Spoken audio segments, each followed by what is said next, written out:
Ladies and gentlemen, our first speaker of the day, please give a warm welcome to Mark Asquith.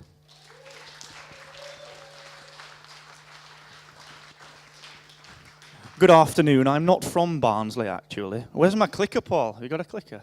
You take everything, don't you? Thanks, mate. Can we just get a massive hand for these guys, by the way? For Tim and for Paul. Woo, woo, woo, woo. Okay, so Paul warned me that this clicker was crazy. Oh, it is crazy. There we go. So that's kind of what I'm going to talk about today, personal branding for marketers, but it's a little bit of a buzzword, isn't it, personal branding? You're going to be sick to death of it. So actually, just take notice of this bit, pitch-proof yourself. Who works in an agency or who works in marketing? Now, that's a silly question. Just stick your hand up if you work with clients in marketing. Thank God for that. We're good.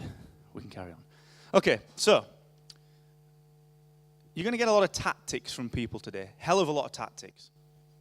I'm going to actually give you a call to arms because everyone is great at what they do. But I'm going to talk about tipping the scales. What can we do when it comes to pitch-proofing ourselves? Because we all have to pitch, don't we? We all have to go through pesky pitches. So what can we do to tip the scales in our favor? And actually, why aren't we doing these things? And what effect can these things have on our business? But I'm going to tell you a story. That's a hot dog. You'll be familiar with hot dogs if you're from Barnsley. It's the only thing that we can afford. Now, I'll tell you a story about that. Imagine, what year are we in? 2017. Roll back the clock to 1991. What was in fashion in 1991? Anyone? Someone give me something. Raving was in fashion. Ibiza, yeah. Little glow sticks and such like. Anything else? What was in fashion in 1991? What was? Shell suits were in fashion or still are in fashion. Love it. Anything else? Last one. Big hair, and what was the other one? Okay, big hair, and what was the other one? Holy shit. You win the day, sir. Yes, yes, yes. Okay, what wasn't in fashion was me. I was way out of fashion. And imagine this little 8-year-old me turning up at my last school disco. Last school disco before going to big school, secondary school. We've got them in town, in Barnsley, it's fine. So imagine me rocking up there and being this kind of wallflower, this like grey kid that really no one knew. All I wanted to do was fit in and kind of, be one of the popular kids. So I walk into this disco, and everything's going well. I'm skidding around on the floor, doing what you do, skidding around everywhere. Mum went crazy because of the knee thing. And I turned up, and I remember I'm from Barnsley, so I turned up at this disco, and I went into the hot dog queue. All of the people that I wanted to be respected by, all getting the hot dogs, all getting the drinks. So I rocks up, little me. Hi, can I have a hot dog and some orange juice, please, miss? Yeah, of course you can. It's 50 pence. Like, what? I had absolutely no money because I come from a super poor family. So imagine this little 8-year-old me that all this little kid wanted was to be respected and to just get kind of through the last disco without any incident. Having to give this hot dog back in front of all of you people. I was humiliated. I was embarrassed. It was awful. And that's what gave me a head start. Because, coming from Barnsley, I could choose to never feel like that again. I could work down a pit. Oh, yeah. And having this money problem, this affliction, was driving me. So I didn't want to do that. But if you come from Barnsley, you do have more options, thankfully. So that's a win. Because you can work in factories. So that's cool. But I didn't want that either. Instead, oh yeah, I broke out. Struck gold. Worked in an office. I got all the shit. Mark, you can't dye your hair. Why? Office policy. You've got to wear a collared t-shirt or a collared shirt. Why? Office policy.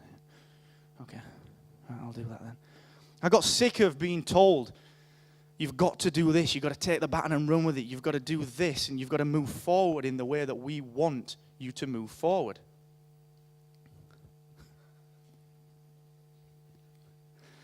No.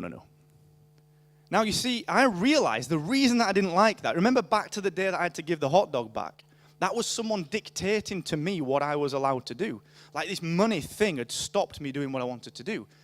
Authority, the man, sounds so cliche, had stopped me doing what I want to do. And that's when I realized that actually my problem is having an issue with authority. I don't know where I got that picture from. It's quite cool, isn't it? Actually, seeing these mirrored shields, awesome. Imagine me telling my mum, do you know what? I don't want to work in this office anymore. And all the people from school and all the people around me were saying, you can't do that. You can't possibly do that. You're from Barnsley. People from Barnsley, do not do that. Fuck that. So I built a software business. Built this media business, excellence expected. It's on my t-shirt, so doing pretty well. Embroidered. And I also built an agency for the last 10 years. Built an agency that works with Adobe, that works with Nike, ADC in New York, worked with Bosch, all over the world. You'll have seen us on Time Inc.'s covers. We've designed those. We've designed Fortune covers. We've designed all sorts of things. But fuck pictures. This month, I closed the agency down. After 10 years. It was doing well. It was supporting 8 people. We were working all over the world, and I closed it down. And the reason was pictures. Because what are they? They're authority. That's someone saying, give me back the hot dog. Because even though you've written this 245,000 page proposal, we're not going to use you. Give me back the hot dog. So I closed it down. But look, here's the reality. We all have to pitch. Wouldn't it be great if that was just a life goal? Fuck pitches, I don't have to do that anymore. But the reality is, you're just setting up a marketing consultancy. You're going to have to pitch. You are going to have to pitch. So what we've got to do as marketers, as entrepreneurs, as business people, as guys and girls that just turn up and do good stuff, we've got to tip the scales. We've got to walk into that room and not even have to pitch. So let's talk it through. Let's figure it out. Just sing along if you know this ballad. Hello, this is Hacksaw. Oh, yeah, this is John Smith calling from XYZ Company. I've seen your website, and we'd like to do a little bit of work with you. So in your head, you're thinking, this is awesome. I've got new work. It's great. Google Works. This is going to be fucking awesome. So I'm going to send you an RFQ, request for quotation. So instantly, like, Jesus, what? Another form. And then we're going to follow it with a PQQ. What? Pre-qualification? What? Jesus. I wish I could rewind back to fuck pictures at this point. And then, okay, what we're going to do is, we're going to ask you to design the entire website for free. Spec work, to prove that you can do it. I thought you'd seen my website, dude. You know I can do it. It's on my website. And then you've got to write a 245,000 word proposal. It doesn't matter if it's a web proposal, or a marketing proposal, a content proposal, a podcast production proposal. Doesn't matter what that is. They expect War and Bloody Peace, and they expect it ring-bound. Not into that. Never bought a ring-bound thing. What are they called? Ring binders. Never did that. And they also expect you to turn up and do a presentation. Know why? Because the IT guy wants it. What does he want to see us for? He's the IT guy. Oh, yeah, that's right. Marketing, because it uses computers, is IT. Okay, thanks, Grandma. So, you turn up, and they go through the whole spiel with you. I really like what you're doing, Mark. These are great ideas. I'm so excited. Phil, you seem super excited, buddy. Calm down. Yeah, well, and this is the death knell that we all know. You know, we've got to get 3 quotes. And that's when you know. Not a fucking chance. Not a chance. Because you've turned up to fill the void. You're number 2 on the list. Maybe you're number 3 on the list. But 90% of the time, you're sure as shit not number 1. And the reason for that is multiple. Let's take away the fact that there's an IT guy sat on this marketing panel. You know, because marketing does use computers. Ultimately, these guys, when you walk into this room, they are not measuring investment. They're measuring cost. They don't care about value. All they really give a shit about is the pre-prescribed solution that they've got in their head. If you've ever done any work in the startup world, there's this big saying which is love the problem, not the solution. These guys love their solution. Mark, we need a website that does absolutely everything, that's fully responsive on devices that may or may not exist in 25 years. And it's got to use HTML12 because the IT guy said so. And if it doesn't, well, I'm sorry, you don't stand a chance. They're the kind of briefs that you get if you're a web company, if you're a marketing company. You get even better ones, full of jargon. I'm not going to say them because somebody's going to shout out bingo. But you've all seen them. You've all had them. Whether you're in social, whether you're in content creation, podcast production, marketing consultancy, web, SaaS, whatever it is. Memberships. I pointed at you for SaaS. That mic don't hit me. Sorry, pal. We've all had it. And the problem is that these guys have got this pre-prescribed solution. They don't understand their own problem. But this is what we try and do. We try and get better at the game. Right, that's it, lads. Monday morning. I know we lost that pitch, but I'm going to create a pitch pack that will ensure that we never lose a pitch again until the next one. And then there's something wrong with the pitch pack. So do you know what? Next Monday, guess what Mark's doing? The pitch pack again. And it doesn't bloody work. So there's no point trying to get better at this game. We have got to change it. Because otherwise, we're just 1 of 3 quotes, aren't we? We turn up and we're just 1 of 3 quotes.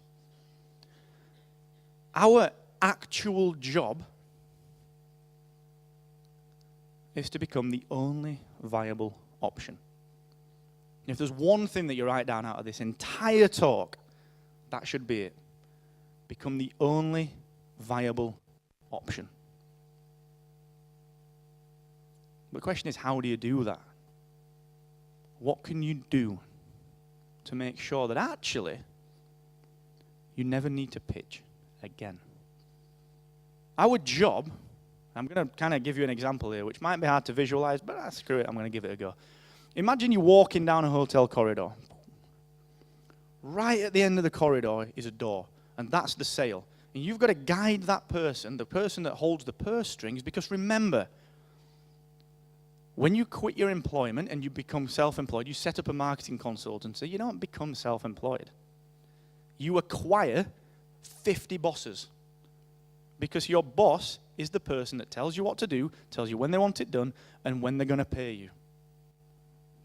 You could also spell boss client. So you acquire all these other bosses. So what we've got to do is we've got to take their hand, we've got to guide them down this corridor towards this sale right at the end. But all the way down the corridor are these open doors. Requests for quotes. People pitching shit. Other options. Our job is to close every one of those doors. Not as we walk down the corridor, not as we get into the pitch. Our job is to close all of those doors before we've even got into the damn building. Before we've even got into the hotel. But how do we do that? Well, if this was a client, what would a client do? If their mentor said to them, listen, you need to become the only viable option. What's the first thing that they would do? Any guesses? We're in a room full of marketers. Which is kind of nice because it upholds my point. They'd hire a marketing company, wouldn't they? How do we craft this message? How do we build a brand? How do we create this strategy and implement all of these tactics so that I can close off every one of these doors before I get right to the sale at the end? So that no one else even gets into the bloody corridor. And if they do, they get a swift kick straight back out. That would be my brief to the marketing company. But we're marketers. I'm going to tell you another story. My dad's an electrician. If you ever come to my house, you've pretty much got to sign a disclaimer saying it's all right if you get electrocuted. That's not true, but maybe we should do that. Our wiring is shit. Some of the lights don't work. The plugs are off. Try and charge your phone up. It's not even worth doing. You just leave the building and do it in your car. And that's the same thing with us as marketers. Do we really market ourselves? Do we? Why? Why do we not market? You're shaking your head and I'm like, yes, I'm with you. Why do we not market ourselves? Put some hands up. Let's think some reasons why we don't market ourselves. Anyone? We're too busy. Time. Ross put his hand up. Just shout it, man. Don't listen to what I'm saying. Too busy doing client work. Exactly.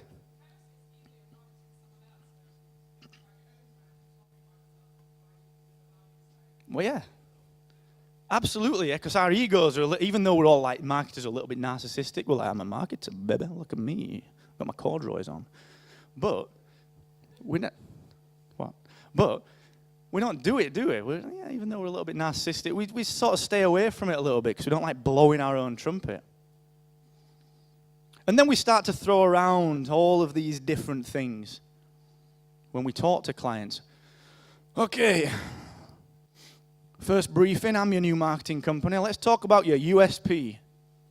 And then you hear a thud because the guys fell off the chair in boredom. So you pick him back up and say, what we need to do is get some attention, build some interest, get some desire, and then we're going to get some action. And then you pick him back up again, stick him back on his chair. And then you said, you know what? I'm going to blow your mind. We're going to set up an email newsletter. Serious. But then the biggest thing, fucking hell, how many times do we tell people that? Has anyone not said that? Put your hands up if you've not said that. Ross, if you put your hand up, I'll kill you. Yes! People buy from people, yet we expect to walk into this cold pitch with RFQ bitch brand and go in there cold and expect them to buy from us. We must be crazy. We can't possibly be marketers if that's what we expect to happen. Because what? People buy from people. Remember that. This is a long slide. I hate long slides, I do apologize. But I believe actually that this is how we tip the scales. And I'm not going to preach to you about content marketing because there's other people that are better at it than me. What I will say is that I truly believe that that is how you tip the scales. Content plus personality plus consistency equal, and this is the key thing, equals indisputable knowledge. When you walk into a pitch and that Ponzi IT guy says to you, well, yeah, but how have you got ROI for another window cleaning brand that turns over 12 grand a year? Oh, well, actually, mate, have a look at all this stuff. Doesn't matter what the stuff is, just go and have a look at all this stuff that I'm telling you to look at. And you've got to have the willingness. You have got to be willing to rock the boat a little bit. I was talking to Mike yesterday because I want him on the show. Mike Morrison from Membership Guys, fantastic marketer, great business person. And I want him on the next season of the podcast because we talk the same language. We give it no shit. That is a willingness to be ourselves. And do you know what? We're going to piss people off. Some people will leave here today and be like, that northern kid swears way too much. That's cool. You've got an unfollow button on Twitter. We're fine. We can get on with that. That's what you've got to be willing to do. You've got to be willing to go in there and lose the job. You've got to be willing to go in there and lose the job. Because if you don't, you're never going to win the job.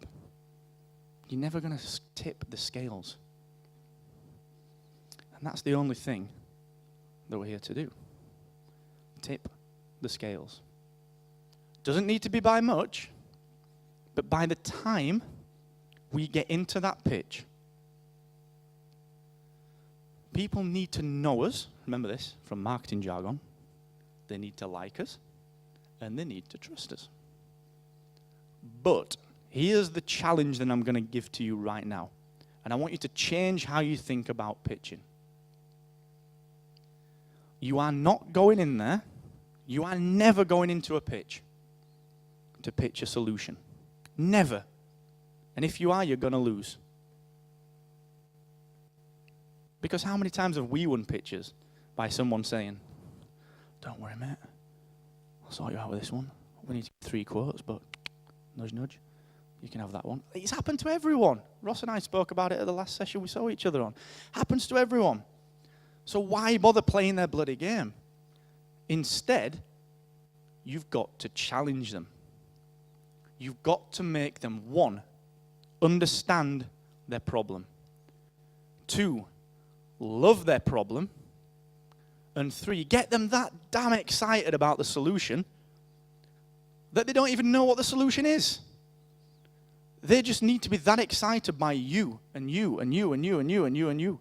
They need to know that you've got this indisputable knowledge, that you've got the experience, so that instead of saying, we want a marketing strategy to generate 20% more revenue over the next year, they come to you and they say, Mark, we've got a problem. We're not making enough money. What do we do? Is that not a better pitch? Would we all not prefer to walk into a room where someone comes and said, you know what, I've seen what you did over there. I've seen what you did over there. I've seen kind of what you did over there. I've seen you speak at a few places. We're struggling. We can't get to 10 million. We can't get to 20 million. We can't get to 12 staff, 20 staff, 100 staff. We can't break into Italy. We can't break into France or the States. How can you help us? That is a golden ticket, because you don't have to pitch. You've done your pitching already. And here's the thing. You know, when you go into a pitch ordinarily, people aren't comparing like for like, but they think they are. They think that everyone is created equal. They think that everyone does the same thing. So they think that every marketing company that comes through is kind of going to give them the same results. So then what they do, they'll just go with the cheapest, or usually the middle option, unless you really know someone, and then you're going to retain them. But that's not what we're talking about. That's not a pitch. That's a beer. So the point is, people are never comparing apples with apples, so don't try and be a fucking apple. Be an orange. Be something else. Be a banana. I'd be one of them big crunch bars, the white chocolate ones that you can't get that much anymore, which is wildly annoying. They're amazing. Anyone remember Vice Versa, those little, yeah, amazing. Be one of those. Do something so wildly over there that it makes them think, wait a second, have we got this wrong? Have we got this wrong? But the trick is, and the question is, how do you do that? You've got to let people in. Right, put your hands up if you're on Twitter. Put your hands up, or leave your hands up if you're on Twitter with a personal account. Leave your hands up if you've got a Twitter account, both personal and business. You shit yourself then, Ross. I saw you. Like, no, okay. Why have you got a Twitter personal account and a Twitter business account?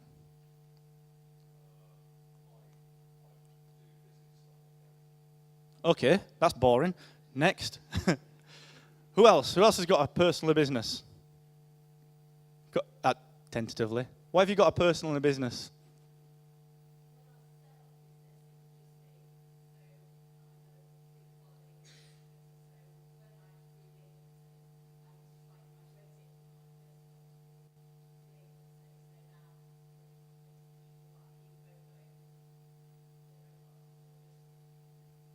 Okay, perfect. Anyone else? Anyone want to throw the hat in? You two guys, Vicky, you put your hand up then. Or were you just waving? Hi.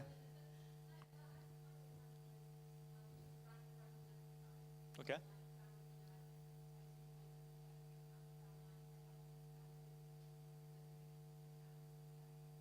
Cool. What happens when you want to sell your business and you want to move to something else? What do? Do you start again? Do you keep the personal following? That's the question. And it's a great answer, and I agree with it, because the first week in business, this is how it works. You unlock the door, you turn up, you order your shitty Vista print business cards that you instantly regret ordering, but you get a little free holder, so that's a win.